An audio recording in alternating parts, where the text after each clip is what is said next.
সেইদিনা ৰাতিপুৱাই পানী তুলিবলৈ বুলি ওলালোঁ। বিয়াৰ নহয় দেই, কিহৰনো পানী তুলিবলৈ শাহু বোৱাৰী ওলালোঁ। চাওঁ আহক ভিডিঅ'টো শেষলৈকে। এয়া ৰঙিয়া জিলা শাখাৰ 44তম বাৰ্ষিক অধিৱেশনৰ ভোজনালয়ত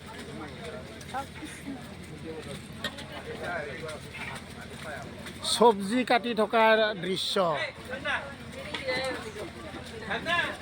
এইজনী ইফালে চোৱা নাই, কোণাত থকা। আজি ভিডিঅ'টো আৰম্ভ কৰাৰ দায়িত্ব যে থাকে দিছোঁ। এইটো হ'ল ডিৰেক্টৰ, বাকীবিলাক কৰ্মচাৰী। দেখিলেই নহয়, এয়া কিহৰ যা যোগাৰ আৰম্ভ হৈছে।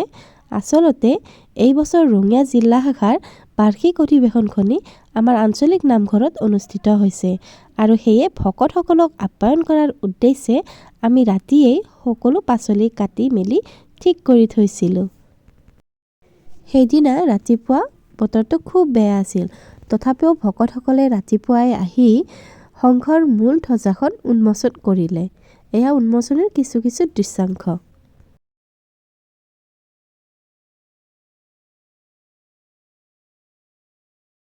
তাৰ পিছতে আৰম্ভ হৈছিল ভাগৱত শোভাযাত্ৰা।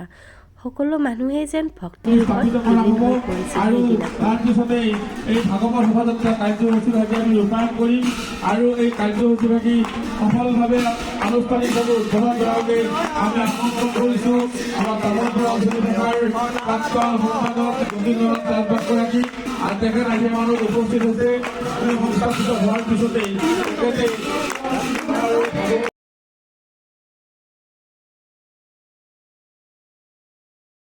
এই শোভাযাত্ৰাতে আমিও অংশগ্ৰহণ কৰিছিলোঁ।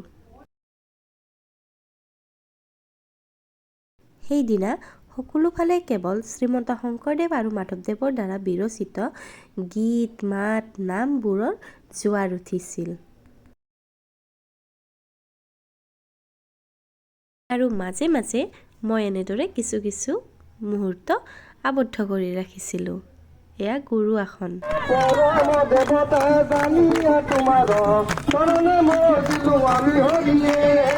সকলোৱে নাম মুখত বিলীন হৈ মত্ত হৈ পৰিছিল।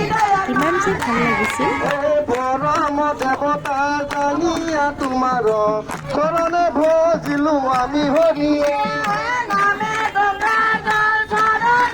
আৰু এনেকৈয়ে আমি ভাগৱত শোভাযাত্ৰা শেষ কৰি মূল অধিৱেশনস্থলীলৈ উভতি আহিলোঁ।